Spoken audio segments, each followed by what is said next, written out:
Welcome to the Deep Dive. We take a stack of sources, articles, research notes, and pull out the most important bits of knowledge and insight for you. That's the idea. Today we're diving into excerpts from Jeff Lindsay's Dexter in the Dark. Yeah, a fascinating character study. Right. Our mission here is really to unpack Dexter's journey, trying to navigate a world that, frankly, doesn't get him, while he's also dealing with his own pretty surprising inner landscape. It's a look at identity, purpose, maybe what well-adjusted even means when you're normal is, well, not normal at all. And what's really interesting in these sources is you get this raw glimpse, right, into his internal logic, how he thinks, how he changes. Exactly. We're not just looking at what happens, but digging into the why. Why does he do these things? Why does he transform?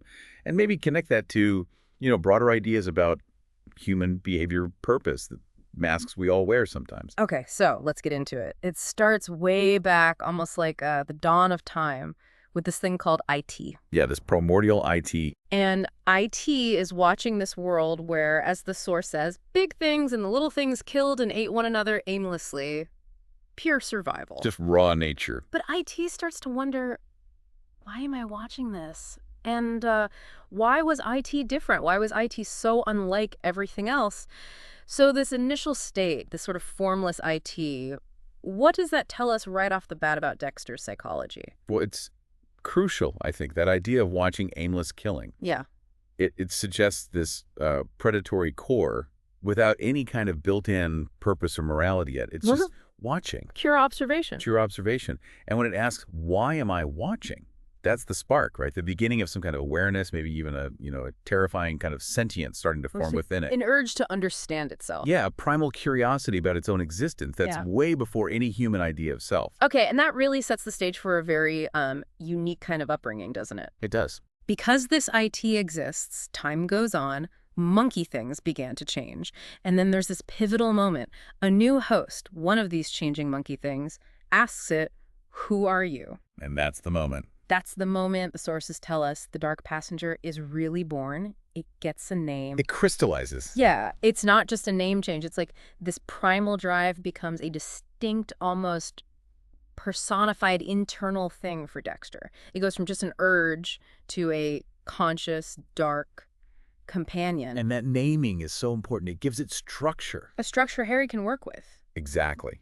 And that's where Harry, Dexter's foster father, comes in. Yeah. He doesn't try to, cure it or get rid of it. No suppression. No. Instead, he trains it, shapes it, gives it that crucial code.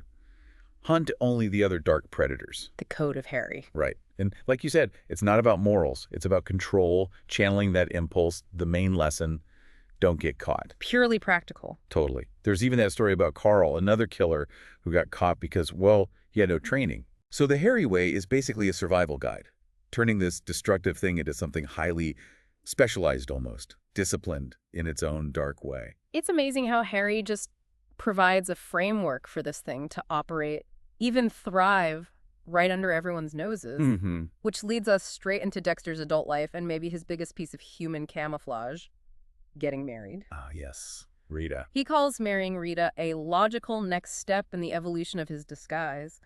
A quantum leap forward, even, especially with the bonus of 2 ready-made children. Sounds so cold when you put it like that. Well, it's calculated, isn't it? For something most people see as deeply personal. It is. And the relationship itself is pretty unique.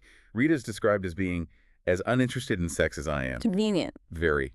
She mainly wants an understanding gentleman, which fits perfectly with Dexter's real goal, right? To find the utterly deserving among Miami's so many candidates for that final dark election. So it's less romance, more symbiosis. Kind of, yeah. A symbiotic arrangement. It meets their surface needs, lets him keep doing his thing in the shadows. Almost transactional. But then there's this unexpected wrinkle for the kids, Cody and Astor. Right. Rita's children. What did the sources say about that? Because he actually claims to enjoy them. Not emotionally, he clarifies, but he finds them a great deal more interesting than their elders. Yeah, it's interesting. And even more telling, he gets particularly irritable with those who cause them harm, sometimes even searching them out. So there's this protective instinct there. Yeah, it seems to go beyond his usual detachment, doesn't it? It does. But even with those unexpected feelings, the facade is everything. Always. He's meticulous about hiding his collection. The 41 glass slides, each with a single drop of dried blood, His trophies. hidden away from Rita, from the kids. It just shows a constant effort, keeping those two worlds completely separate. And the absurdity of trying to seem normal. I mean, the sources talk about the Chinese water torture of Rita's expectations. Yeah. Like her wanting a Paris honeymoon. And this crazy expensive wedding caterer, Manny Bork, charging $500 a plate for inspiration. Oh, no, Manny work. Yeah. It just highlights how much work his double life is, even down to these mundane, almost ridiculous details. Dexter, the master predator, getting stressed about catering costs. The sheer effort involved is kind of amazing. But just as he seems to have this balancing act down, things get seriously shaken up. Yeah, this is where it takes a real turn. The university murders. Right. 2 bodies. Burned, headless, and each with a ceramic bull's head placed nearby. Grim stuff. Even for Miami. But what's really key here, what makes this crime different, is how it affects the dark passenger. It's uniquely distressing for it. This is huge for Dexter, because the passenger, for the first time ever, makes a sound of distress, and then it just scuttles away like a scared spider. Gone, just like that. Leaving Dexter with this profound inner silence, a feeling he did not like at all. It's not just inconvenient, is it? It shows how deeply tied the passenger is to his whole identity. Its absence just pulls the rug out from under him, destabilizes everything. Takes away his purpose, his anchor. Totally. And then this weird, almost supernatural vibe that comes in.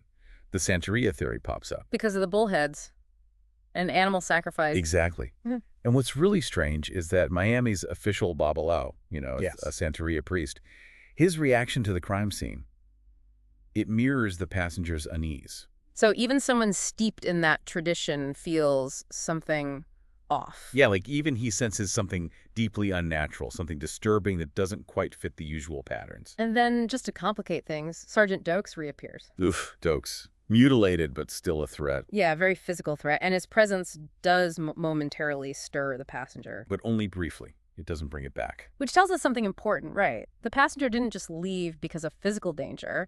It's something deeper, more existential. Seems like it. Leaving Dexter incredibly vulnerable, facing threats he just can't process or handle in his usual way. He's lost his edge, his companion. And we see how much it affects him, even subconsciously. That dream where he's screaming, "Come back, don't leave me alone." It really hits home how much he relies on it, how integral it is to his sense of self, twisted as that self might be. So with the passenger gone, Dexter's kind of lost. He starts researching things he normally wouldn't touch. Yeah, trying to understand what happened. He looks into Moloch, finds this blog about the Hungry Watcher. He even consults a voodoo practitioner. Trying anything. Pretty much. Yeah. And the practitioner basically dismisses him, says he's not willing enough for possession, calls it a blessing he's not ready for. Just shows his desperation, really. And then things get even weirder. This music starts. Ah, the music. Invading his sleep, drums and trumpets, leading to this glad chorus of singing, and a feeling of pure, eternal joy. Which sounds nice, but for Dexter... It's terrifying. Especially when he connects it to a Moloch website. He reacts so strongly, he yanks his computer's power cord right out of the wall. And he feels fear, which is new for him, right? He always claims he doesn't feel emotions. Exactly. Yeah. This isn't just a physical threat anymore. It's invading his mind, his emotional space, if you can call it that. It's something way beyond his usual experience. And it doesn't stop there. The threat becomes physical, too. Right. The stalking starts. He notices this red geo following him. And then the attempted break-in at home. Yeah. The doorknob wiggling. The scratching at the window. It forces him to confront this danger head-on. But without his usual toolkit, without the passenger, he's completely exposed. Like you said, the hunter becomes the hunted. And facing all this danger and his own vulnerability, something shifts with the kids, Cody and Astor. Yeah, he has this realization. He sees they're scarred the same way he was. Recognizing that shared trauma. Right. And it inspires him, strangely enough, to start mentoring them, teaching them dark righteousness, even though he feels totally unprepared. Passing on the code of Harry. It's a really twisted kind of legacy. It really is. And his teaching methods are, well, unique. You could say that. Using museum exhibits. Yeah, like showing them piranhas to teach them, don't look ferocious, look like something normal. Camouflage 101. And the lions. The new male killing the cubs. Brutal realities. Teaching them about power, survival, and the core lesson. Not to get caught. Understanding the hidden rules of the world. But the kids, they try to put it into practice, don't they? A bit too literally. Oh, yeah. The accident with the neighbor's cat. tying it up with hedge clippers and tape. Yikes. Leads to a scared straight type moment in the forensics lab. But Dexter, being Dexter, uses it as a teaching opportunity. Of course he does. Yeah, pulls out the microscope, shows them trace evidence, teaches them about forensic thoroughness, how to really not get caught. Yeah. Darkly funny, but also pretty chilling. And then Cody says something really profound about the scary guy, the one who left the bull's head card. What does he say? He says, he saw my shadow, inside shadow, like he used to have. Wow. So Cody sees it.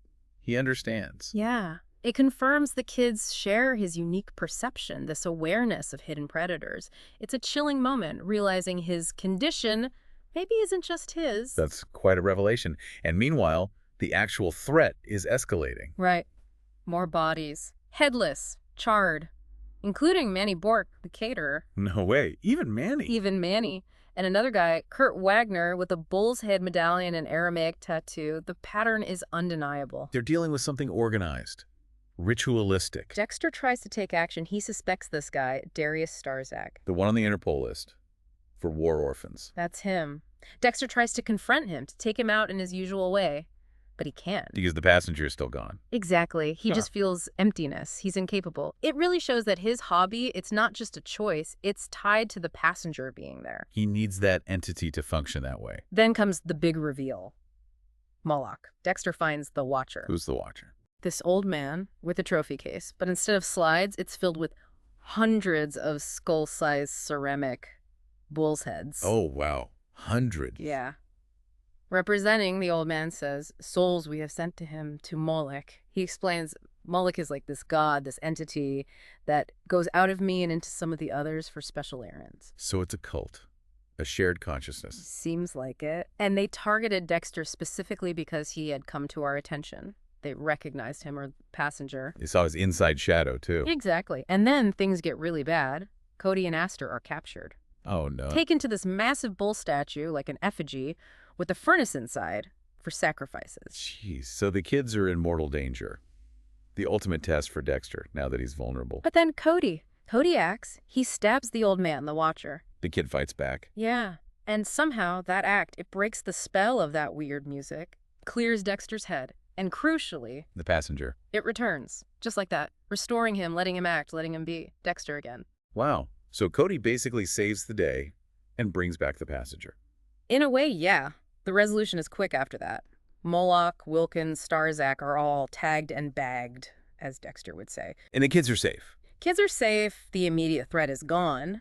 But the experience, it leaves a mark. So what does that mean for him? You got the passenger back, stopped the bad guys. Should be feeling pretty good, right? You'd think so, but afterwards he feels deflated, empty, finished. He calls his existence drab agony, lifeless, colorless, secondhand, just filled with this distant, weary loathing. So even after winning, he feels empty without the constant hunt. It seems like it. That post-crisis emptiness is really telling. For him, the passenger isn't just like a compulsion. It's his purpose, his vitality, his whole sense of self, warped as it is. It really challenges our usual ideas of what gives life meaning, doesn't it? For him, it's not connection or normal goals. It's that dark pursuit the passenger enables. Yeah, and it all comes to a head on his wedding day, of all places. Right, the wedding he dreaded. He's standing there, seeing this new life, this normalcy, as just torment, mundane agony. He's at the altar, feeling totally adrift. And then Cody just says it simply, your shadow, it's back. And the kid knows. Again. Yeah, it's this incredible moment of recognition from the one person who actually seems to understand him. And that's the final turning point. The passenger is back for good. It seems so. It transforms his whole perception. The world goes from gray and agonizing back to bright blades and dark shadows. His world. His world. And he gives this very real smile at the altar. The world is whole once again because his darkness is back. He can embrace his true self. Chilling, really. It absolutely is. A chilling reestablishment of who he is. Wholeness means the return of the dark urges. So we've really journeyed through this complex world, haven't we? Where normal is just a performance, a type of human camouflage, as he calls it. And true identity might be hiding in the shadows. We saw him lose a core part of himself and then go on this violent, strange journey to get it back. That idea of camouflage, it's provocative. Most of us aren't hiding that, obviously. Hopefully not. Hopefully not. But we all perform versions of ourselves, right? To fit in. Dexter just takes it to the absolute extreme. He does. Which leaves us, and you listening, with some things to think about. Like, how do we actually define normalcy or purpose for ourselves? Right. And with all the pressures from outside and all the drives inside, what are the hidden passengers shaping your decisions? Maybe things you're not even aware of. And maybe the biggest question, how much of our real selves do we push down just to fit in? And what happens if those suppressed parts start demanding attention, for better or worse? This deep dive into Dexter's very specific, very dark situation, it really invites you to think about those universal struggles. Identity, conformity, and that ever-present shadow of our own deepest, maybe darkest desires.